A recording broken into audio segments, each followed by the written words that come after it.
What's up, beautiful people? This is Fearfully Fit Podcast, and my goal for you is to develop a healthy mind, body, and spirit.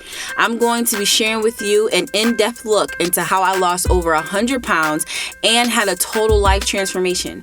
I want you to be fit in all aspects of your life because you are fearfully and wonderfully made. What's up, beautiful people, and welcome to another episode of Fearfully Fit Podcast. Thank you so much for tuning in with me. Today we have Mr. Carl Dennis back as our guest. How are you doing, Carl? I'm good. Thank you for asking. So Carl is back as our guest because today is our anniversary. You know, I don't know no other words. All I know is it's our anniversary. It is our 2-year anniversary today. And so I thought it would be nice to commemorate, right? That's the right word, commemorate, today by doing an episode about our relationship thus far. So we're going to take it way back. We're going to take it back to before we went on our first date. What was your dating situation like? What was your dating life before? I mean, like right before, not like your whole history, but right before we started dating, what was your love life looking like? Well, that was a time where I was pretty busy. I was actually on the West Coast. I was in LA for about 4 months prior to us linking up. Honestly, I feel like I went on one date while I was out there. I think I was talking to someone here and there, but it wasn't anything serious. It was just like, you know, just kind of going out to events, like doing stuff. We wasn't really romantic like that. Okay. I'm pretty sure I said this in another episode.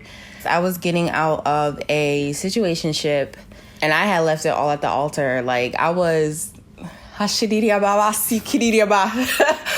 at the altar, crying, letting it out. I'm like, God, I'm going to do what you want me to do when you want me to do it. Just please help me leave this situation. Because I knew it was not a soul tie that was pleasing to God. And so I was doing whatever I could to get out of that situation. But I didn't want to use that, which I did speak about in another episode. I didn't want to get under a new one to get over an old one, which is what people tend to do. They'll have relations, mostly like sexual relations with a new person to try to get over the old person. But I was just like, God, I want you to take control. And so it's not that I was necessarily... Well, you know what? I'll say I was very, very prayerful. So in the midst of me getting over that relationship and trying to break away from that soul tie, I was just like, God, use me. Should I even texting back? I was like, should I text this person back? All of that. So I was very prayerful before I even met Carl, I was prayerful about our relationship. Okay, so that's where we were both at before we started dating. So now go to our first date. What were your thoughts? I remember I thought, because right when he asked me out, right, when he slid in my DMs and we were kind of talking a little bit, and he was saying that I looked different in all my pictures, like my hair was looking different. So I'm like, was that what did I say? Was that an insult? Like, I was so confused. I'm like, all right, like another dub. But he was like, no, that's not an insult. Wow. But what were your thoughts? Because you got to the restaurant first, right? So what were your thoughts before I walked in? Like you said, you know, I didn't really know what to expect, I guess, physically, other than I knew you would be, you know, pretty gorgeous and all that. It was just, you had so many different looks, which I can appreciate. You know, you look good in different environments, different styles and all of that. Were you nervous at all? No, I wasn't like scared or anything. I knew you was gonna look good. Like that was like a check. I just need to make sure you were sane and we clicked and we were compatible. That was about it. I was nervous because, like I had said, that I was prayerful about moving forward with anybody at this point. And so I didn't necessarily, it's not like I was like, God, should I text him back? And then I heard a booming voice like, yes, Summer, text him back. But it was just more of like a peace about it, a calmness about it. I didn't feel necessarily, like anxiety, but it was more, I was nervous, like, where is this about to go? Please don't waste my time. Lord, I really want to hear from you. That was the big part. That I was like, God, please, this time around, I really, really want to hear if this is for me. I promise I won't let nothing else get in the way. Well, that's what maybe we could talk about too. Like, where were you at mentally? Like, what were you looking for at that particular time? And I'll chime in. First and foremost, because like I said, I was trying to break away from that soul tie. I was looking for something that God would be pleased with. Like, I wanted it to be that God said, this is for me. So that was first and foremost. Second of all, I definitely did want to date someone older than me. Not saying that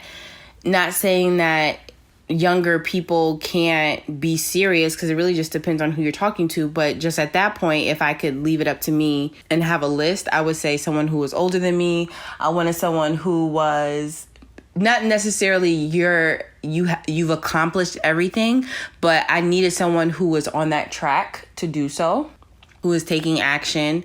I needed someone, listen, y'all, my very first date, I told Carl that I was dating for marriage. I didn't care if it scared him away. I didn't care, right? Very first date, I was like, listen, I'm not dating you for years, period. But I told him that I was not dating for years. I was just very, very straightforward. I didn't care. I didn't do that whole, I don't want to look desperate. I didn't care. I'm like, you're going to take me as I am. Not saying that you shouldn't be tactful on your first date and not give away so much, but I was very conscious that I was super upfront about my intentions. I wasn't going to act like I was cool, that we could talk and see where it go. No, you're not wasting my time. We're not doing it. You're not wasting my time. We're not seeing like, let's do things that couples do, but then in 5 months, and that's actually, for some odd reason, 5 months has always been like where the person has changed. In the talking period where I am with guys, for some reason, it'd be that 5 month mark. But you had told me yours is 1 year. Well, the 5 month mark, I could relate. I think that's like the benchmark to, okay, this is something, this is serious, or I can continue. Or, I don't know. To the 1 year point, yeah. Other than my high school sweetheart, I guess you could call it, I haven't had a relationship more than a year. So this is the first time, again, outside of high school, 1 year mark, and this is 2 years, so twice as nice. Yes. I think that so far, we are 2 years in and we have never gotten into an argument. Yeah, that's the unbelievable part. I'm not going to speak for him. I'll let him talk. But I honestly don't hold back. Like, I can't remember being in a situation with him and I was like, man, I really want to say this, but I don't want to start an argument, so I'm not going to say anything. Yeah. I really haven't felt that way yet. Like, I've been super honest with you. I do watch how I say something to you because I respect you. So out of respect, I do watch how I say, but I'm not worried in the back of my mind that like, oh, we're going to get into an argument. I watch how I talk to you because I respect you. So it really, for me, it hasn't been a moment where I'm holding back because I don't want to argue, or I'm not showing my true self because I'm trying to get a ring or whatever the case may be. I've really 100% been me. And so that's crazy that we still haven't argued. So how do you feel as far as us haven't argued yet and we're 2 years in? To be honest, I mean, I feel like it's how it should be, particularly for myself personally, not to boast. I'm not argumentative like that. I'm not confrontational. Like I truly know what I want. Like people say, I know what I want, and I truly know what I want, and I generally voice that. You also got to communicate, and I feel like I'm a good communicator. I'm not really gonna hold something in if something is bothering me, or if I foresee something may be an issue. I generally address things, or generally talk about it. And that's the other thing. To say that we don't argue is not saying we don't communicate. We do the work to avoid the argument, which I feel is honestly necessary. You got to talk about things that bother you. We're not kids. We're not new to relationships. We know generally what we want, what we don't like, what we'll take, what we'll accept. Maybe things have come along the way where it's like, maybe we should talk about this. And we've done that. We talked about it, got it out the way, addressed everything we need to do. So I feel like it's the way it should be. Maybe in the future, I don't know, maybe something will happen, but I doubt it because we communicate. Right. And it's important. We are really, really good communicators. Because I was in a place that I wanted God to lead me so badly, I feel like definitely an issue, if I could be transparent, that I've had a lot in my past relationships and situationships was I did not communicate the way that I felt because I was scared that we would get into an argument, which I don't like. While I like to voice my opinion, I don't like confrontation. I know it's weird, but I don't like confrontation. And I also just didn't want to mess things up, air quotes, and I didn't want to hurt the other person's feelings. So I just would, and I didn't want to mess things up with the person. So I wouldn't communicate the way that I felt. And that used to be a huge issue with me. But with us, I don't have that at all. And that's part of my confirmation from God, because I feel like a lot of people, it's like, I don't know if, maybe you're waiting for a vision or a prophecy, but you have to figure out the different ways that God is speaking to you. And I know that for me, a big way that I knew that God was speaking to me about Carl's and our relationship is the way that I am in this relationship, that I am comfortable to express my feelings, because that's something that was very detrimental in my past relationships. I'm comfortable with being me. I don't hold back in any way, shape, or form. And so I know that was a way that God was speaking to me. So what was a way that you felt like God was speaking to you about our relationship? Right off the jump, the fact that I met you, like you said, it was essentially an online meeting. How else would I have met you? Granted, we lived so close in theory, we really weren't far away, but we weren't in the same circles. We didn't really cross the same paths. So right there, I feel like that was a sign, going through everything I'm going through and making my way to you. After that, just the compatibility, being able to just talk and, be myself around you, and you reciprocating. I guess you can even say the whole not arguing. To me, I, again, feel that it's not necessary. I never like when people say, yeah, you got to have an argument. You got to talk because you got to let things out.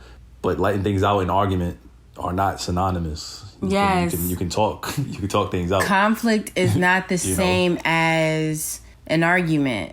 Like, you can not agree on something, which there have been plenty of times him and I have not agreed on something, which is a conflict, one force going against another. But that doesn't mean that there needs to be disrespect. That doesn't mean that there needs to be yelling and shouting and pushing and I'm about to leave and cheating. Like, we disagree frequently, actually, but the way that it's really all in the how we talk to each other, I think. And I want to go back to just, I guess, addressing my previous relationships, and like, communication doesn't mean talk. It means talk and listen, both sides. Yes. So for me, I always saying a word over here? Okay. Well, I feel that I was doing all of the quote unquote communicating in your past relationships. Yeah, in the past. And I guess one of my sort of deal breakers or sensitive spots is when I have to repeat myself so many times about something that truly irks me. So that would always be the thing that led me to be like, okay, I don't think this is going to work. I feel like if I'm addressing something and kind of pouring my heart out, being vulnerable, telling you something bothers me, and you just kind of do it again with all disregard, I guess you're really not for me. You don't respect me. You don't want to put in work. You don't want to listen. It's funny because we don't even come close to that, because you're just who I like and who I want to be with and what I like. So it's really, it hasn't been an issue. It hasn't been anything that's truly come up. And B, again, we both communicate. I tell you something, you tell me something, we both take it in, digest it, and do what we do. I feel like outside of the fact that we both feel like God has led us to each other and that our relationship is pleasing to him, a really big factor in how well our relationship has gone is the respect factor. there are some things that I hear, and I'm not saying that because everybody handles confrontation differently. Everybody has different personalities. Everyone is not calm. I understand that. Everyone, it doesn't know how to speak their feelings well, and I understand that too. But I feel like a lot of relationships lack respect, and that's why there's so many issues, because there's no way, even with the different personalities, right? And this is just my opinion. This is not no type of relational scientific data, but if you have respect, like genuine respect for the person, I feel like there are just some things that you will not say. Like in the way that you say it. Like when I hear people, and this is not just because I don't curse, but when I hear that like a couple, like someone, like you curse them out and like you call them out their name, that's really the main thing. Not saying curse words, but like you called them out their name. I'm like, yo, I can never imagine calling Carl out his name. Well, you bring up another good point, is that sometimes people misconstrue, like, I gotta speak my mind, I can't hold things in, I just gotta say what's on my mind, and they believe that that's healthy, that's the thing to do. I don't know who spread that rumor, who started it. You don't have to say everything on your mind. Again, fortunately, I've never even had that particular issue or those particular thoughts with you, but again, just speaking in general, for what I hear in other relationships, it's just they feel they gotta say every little thing, and sometimes that is toxic. You talk about something that didn't need to be addressed, didn't need to be brought up. Carl, you're in the vein, meaning that like you're speaking anointed right now. And I'm saying that because I was just listening to a podcast, shout out to 30 Minutes with the Perrys, and they were talking about conflict. And they were saying that towards the end of their podcast, they were saying that people think that you have to say that they're weak if they don't say everything that they're feeling when they feel it. Also, even though it's not good to always hold your feelings in, you also have to have the discernment of when to say something. Because sometimes it's like you're just too sensitive, you're taking things too personally, and you're doing a disservice to the relationship by saying every single thing on your mind. Yeah, that's a good point. I think we met each other at almost perfect times in our lives, because we're both pretty much mature, or we got all of the sort of childish ways out of our system, like just responding to every little thing, taking things personally, and being sensitive and all of that. We're able to sit, listen, be patient, like you said, discern certain things, when it is right to bring something up and things like that. And now 2 years, in my mind, probably in your mind too, that's enough time to get a sense of a person, right? Know when to say certain things, not to mention what a person's trigger is, what's going to set them off. You got people out here that they seek that trigger, they want to set someone off, almost like a challenge or whatever, and we don't have that. So I'm grateful for that. I just be tired. I don't even, I love a good debate. I love two opposing sides, trying to get their point across. I love a good conversation, but arguing, it's just so draining. It's draining, for sure. It is so draining. And I am someone, I do like to get the last word. When it's like a real argument, I do like to get the last word. So like, I just can't take the back and forth. I rather, not saying that this is healthy, but I just rather not talk to the person, period. If I know that we gonna have an argument, I'm gonna do whatever I can to not have that argument. But I think conflict is, like I said, conflict is different than arguing. Conflict, two different types of feelings, two different types of opinions. I think it's necessary for growth. I think it's necessary for relationship, period. It's really all in the way, in how you communicate that. And to your question earlier about how did I know that this was pretty much sent from God, or this was a sign, is that a lot of these issues are avoided just naturally because we just click in that way. We're aligned. We have, we're like-minded. So a lot of those sort of toxic issues are not even present. We don't even come across it. Equally yoked, boo. That works for me. Yes, That works for me. equally yoked. Amen. Back to what I was saying about finding out how God is speaking to you. It's very important because back to the podcast about the 30 minutes with the Perrys, they were talking about how it is not good to, and you guys check them out. They're phenomenal. I love them.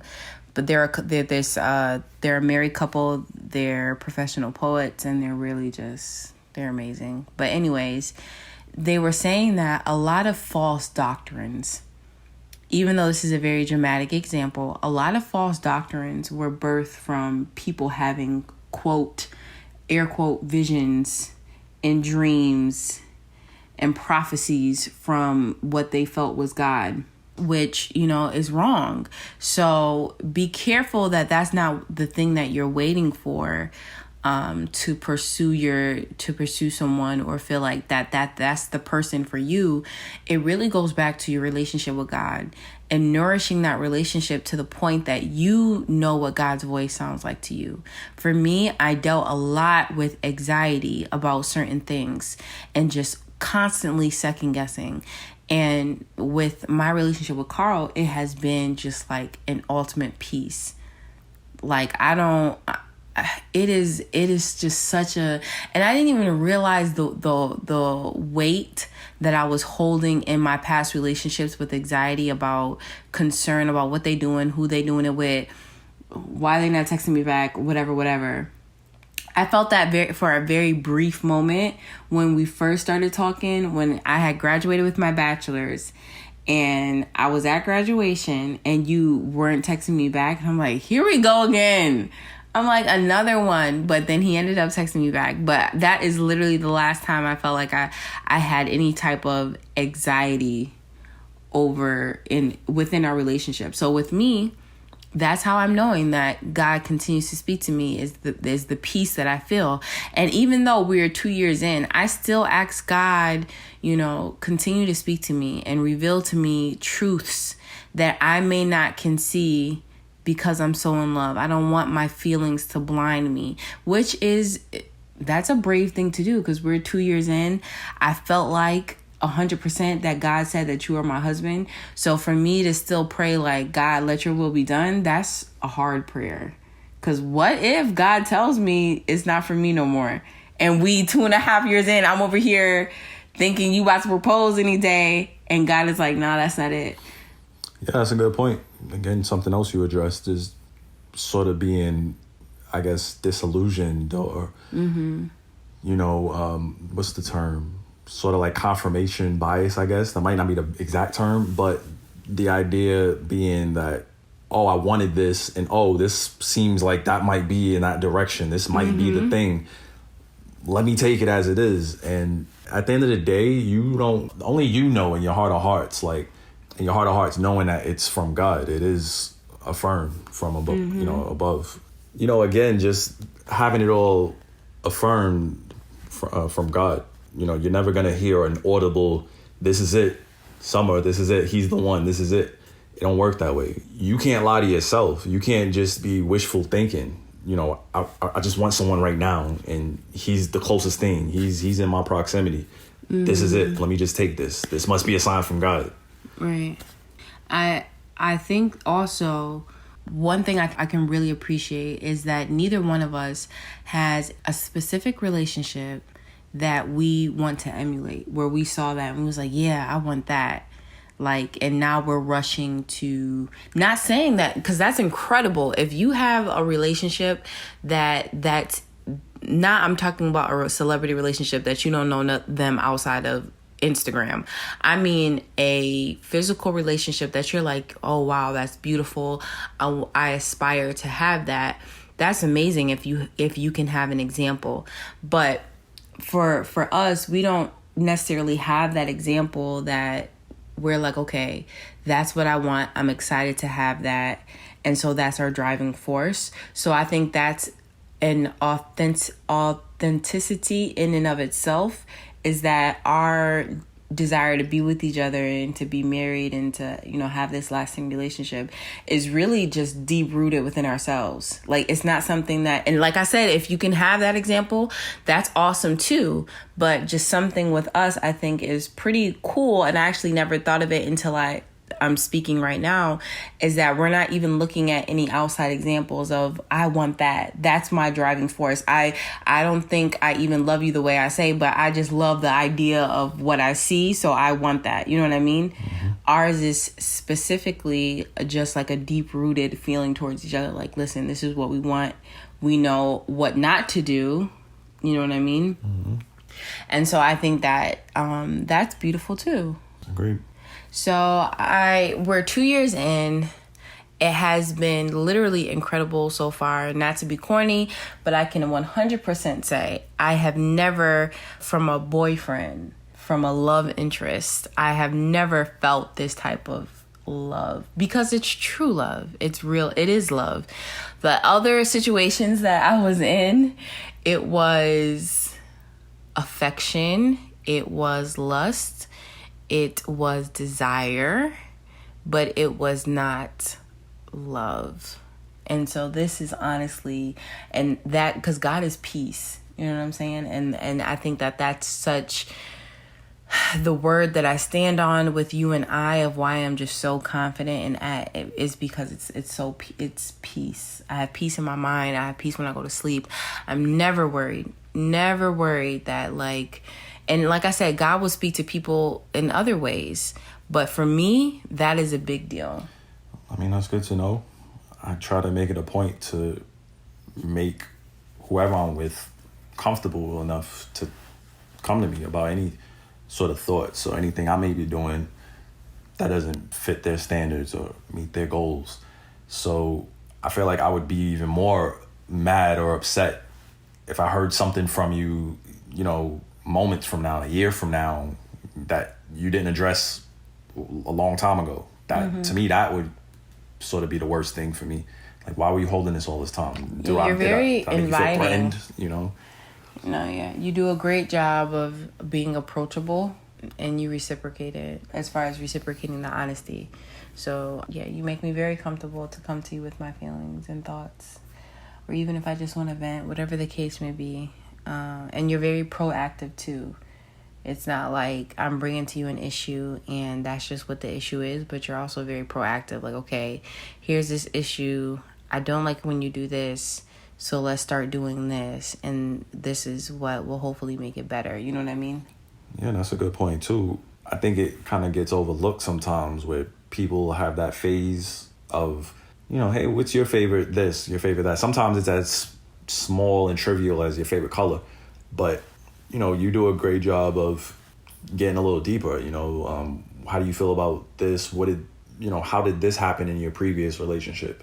Mm-hmm. What do you blah blah blah in the future? You know, you do a lot of that, asking questions that are relevant and not just to be asking them, not just to make conversation. So that in itself helps things out and avoid certain potential issues.